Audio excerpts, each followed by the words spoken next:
Next. Monday.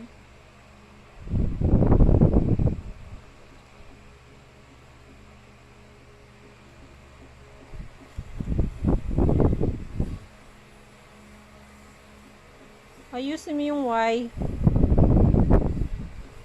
Next. Parang palagi na lang ako nag-aaral. Next. Kasi dapat din na lang ako nag-aaral eh. Oh, Ato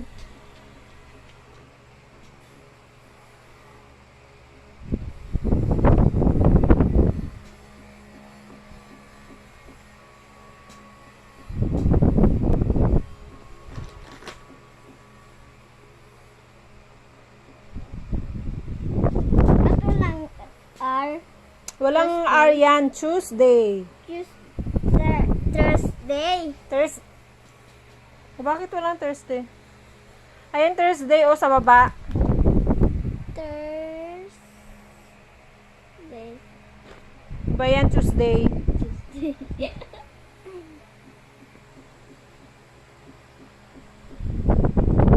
Small A.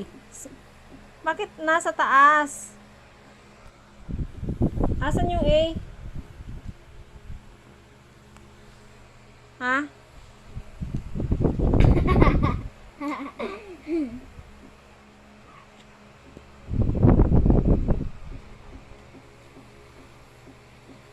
Baba yung Y. Nahirapan na ako. Next, Wednesday. Palagi na lang ako nag-aaral ah. Wala ko na naman nagalit na. Oh. Ito may